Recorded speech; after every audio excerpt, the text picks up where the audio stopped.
Bonjour à tous et bienvenue. Voici le sommet de cette nouvelle édition d'Information. La communauté musulmane en fête, l'Aïd el-Kébir, c'est ce 20 juillet. À l'occasion de cette célébration, les fidèles sacrifient au rituel d'immolation. C'est un rite de dévotion à Allah et porteur de symboles dans la foi musulmane. Sécuriser ces données informatiques est un enjeu central pour toutes les sociétés et entreprises. Les menaces sont multiples de nos jours. Comment s'en prémunir et sécuriser les données informatiques? On en parle. Et puis, le marché de l'offre, un véritable casse-tête au Bénin. Les offres de formation ne répondent pas toujours à la demande et aux besoins du secteur. Comment se frayer un chemin dans un tel environnement? Une sociologue nous en parle.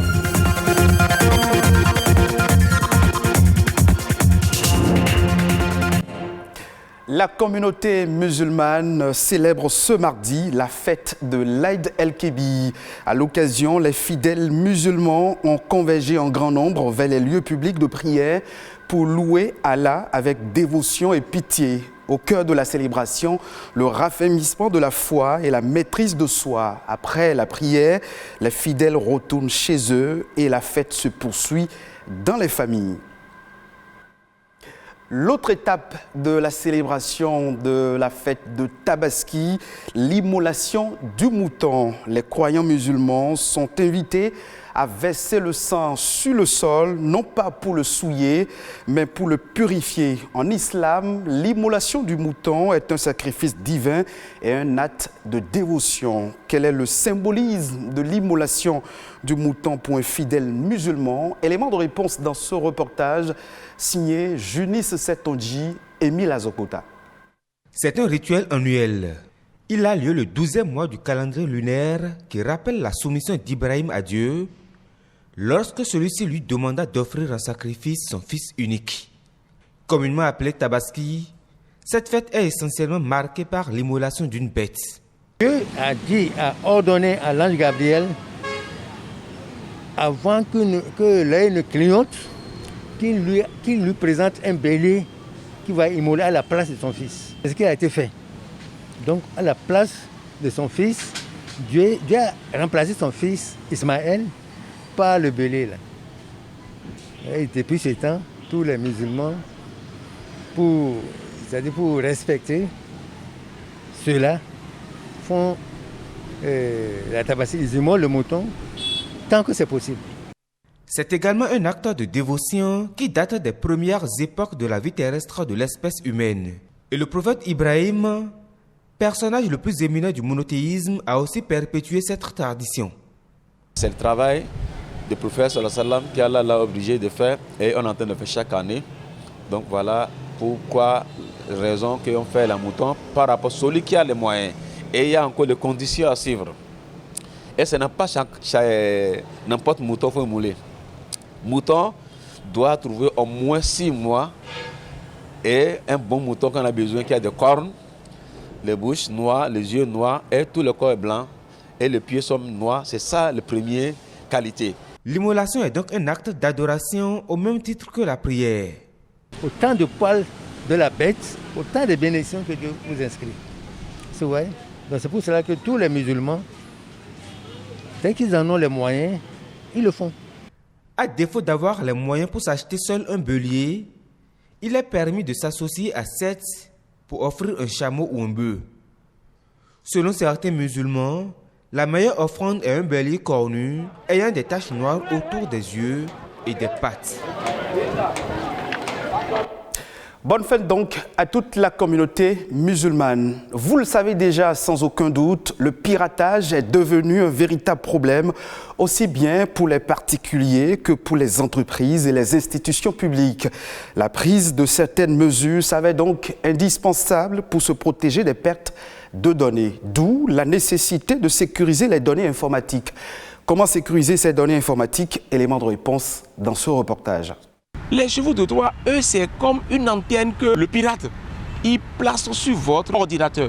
Les menaces sont multiples, alors que le système d'information d'une entreprise regorge des données cruciales, d'où la nécessité de sécuriser ces données informatiques. Parlons de sécurité informatique, c'est toute action technique juridiques, organisationnelles, humaines nécessaires mises en œuvre pour empêcher la non-autorisation,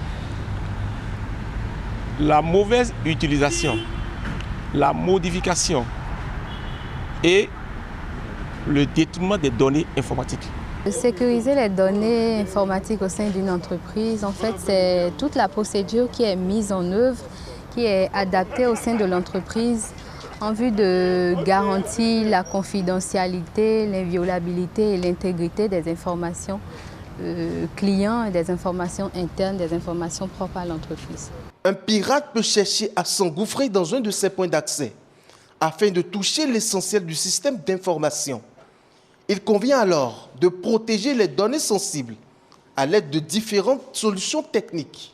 Le pirate, son but, ce n'est pas normalement de gagner. Son but, c'est de défier le système mis en place. À chaque fois que vous installez un Windows, le pare-feu est intégré. Vous allez juste à l'activer, le mettre à jour et puis aller acheter l'antivirus. Les données qui concernent notre structure, notre entreprise, on peut toutefois les sauvegarder sur un serveur, on peut les conserver et même en cas de perte, toute l'entreprise peut un jour prendre feu, tout peut partir. Il est alors évident que sécuriser ces données informatiques est un enjeu central. J'invite tout le monde à commencer par développer cette habitude-là, commencer par sauvegarder ces données, ces informations sur un serveur. Tous les chefs d'entreprise, tout le monde quand même, qu'on commence par adopter ça désormais et on sera à l'abri des pertes des informations, tel fichier, telle information, je n'ai plus. Donc, je pense que la solution est quand même là. L'entreprise pourra en effet poursuivre son activité en récupérant les données stockées et mises à jour régulièrement. Mais il importe aussi que ces sauvegardes soient stockées à l'extérieur de l'entreprise pour ne pas être décryptées en cas d'attaque. Parlons de jeunesse et emploi à présent. Au Bénin, le marché de l'emploi se caractérise par une demande croissante rapide. On note chaque année une augmentation de près de 150 000 jeunes sur le marché du travail. Malheureusement, les offres de formation ne répondent pas toujours aux besoins du marché de travail dans notre pays. Dans un pareil environnement, comment tracer son chemin? Ablawa Bokor, sociologue spécialiste des questions de jeunesse, apporte ici quelques éléments de réponse. Il y a un travail en amont qui devrait se faire, non pas seulement par les parents, mais maintenant si nous prenons les parents, c'est vrai, ils doivent faire un suivi, ils ne doivent pas choisir pour le jeune, mais ils doivent orienter le jeune à choisir déjà une série au collège et ensuite une filière à l'université. Ils doivent suivre leur enfant déjà au bas âge pour savoir ce que l'enfant aime faire, quelle est sa passion, quel est le domaine dans lequel l'enfant est vraiment épanoui. Et là, lorsqu'il s'agira de choisir, maintenant, ils pourront dire à l'enfant, mais moi, je te vois beaucoup plus dans ça parce que tu sais mieux faire ceci, en donnant des arguments et en amenant l'enfant à choisir lui-même. Donc, le parent n'est pas là pour choisir pour l'enfant, non, mais le parent est là pour orienter l'enfant. Et lorsque ce travail d'orientation n'est pas fait, et déjà en amont, c'est qu'on retrouve sur le marché de l'emploi des jeunes qui cherchent seulement un emploi pour survivre et non pas quelque chose qui les passionne. Et ça pose encore d'autres problèmes pour les entreprises. Du coup, on ne va pas reprocher aux entreprises de chercher beaucoup plus de personnes compétentes, non. Et donc, c'est à ce jeune-là de pouvoir s'adapter aux besoins pour continuer. Un jeune est capable de transformer juste un stage non rémunéré en emploi. Parce qu'il aurait montré de quoi il est capable, il aurait montré la compétence qu'il a en lui, il aurait montré vraiment qu'il est capable de faire quelque chose. Et bien plus encore, il aurait montré à l'entreprise qu'il a la compétence qu'il faut pour résoudre un problème de l'entreprise, qu'il a la compétence qu'il faut pour répondre à un besoin de l'entreprise. Et là, du coup, l'entreprise ne veut pas laisser un tel jeune partir. L'entreprise va chercher à maintenir ce jeune-là parce qu'il résout un problème, parce qu'il comble un besoin. Dans la suite de cette édition, je vous invite à suivre à présent en son et en images le condensé de quelques sujets ayant marqué l'actualité ces dernières 48 heures au Bénin. Ulvaeus Balogun pour La Nation en bref.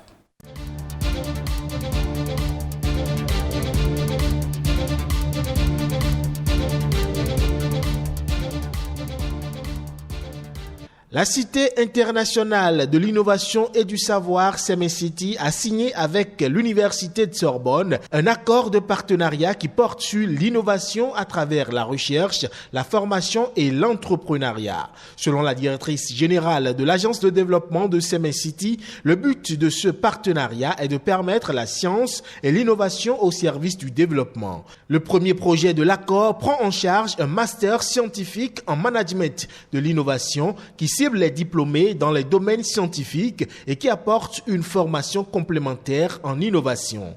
Le second projet est une université d'été de recherche sur les matériaux innovants et le troisième, la recherche et la formation continue en intelligence artificielle. Ce partenariat entre les deux entités prend effet à partir de la rentrée 2021-2022. Le ministre de la Santé a procédé vendredi dernier au lancement d'une campagne de don de sang destinée à renforcer la disponibilité accrue du liquide vital dans les formations sanitaires. Cette campagne s'adresse à toute la population âgée de 18 à 65 ans, pesant 50 kg et ne présentant aucune affection qui contre-indique le don de sang. Le ministre est également revenu sur l'importance du don de sang au profit des cibles prioritaires que sont les enfants de 0 à 5 ans et les femmes enceintes, ainsi que la pénurie au niveau des formations sanitaires, surtout au niveau des services de pédiatrie par ces temps de pluie. Le gouvernement a autorisé la semaine dernière l'organisation dans les prochains jours d'un recensement complémentaire des artisans aux fins de la prise en compte de l'ensemble des acteurs du secteur de l'artisanat. Ce nouveau recensement se déroulera sur 15 jours pour permettre l'identification des artisans de façon plus exhaustive ainsi que la collecte des informations professionnelles nécessaires à leur inscription au registre biométrique.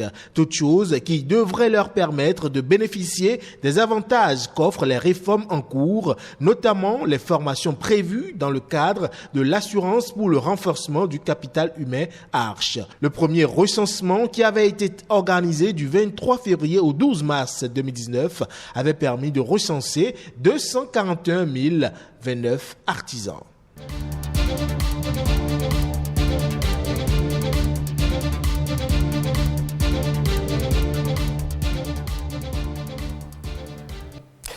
C'est la fin de cette édition d'information que vous pouvez suivre à nouveau sur le www.ortb.bj.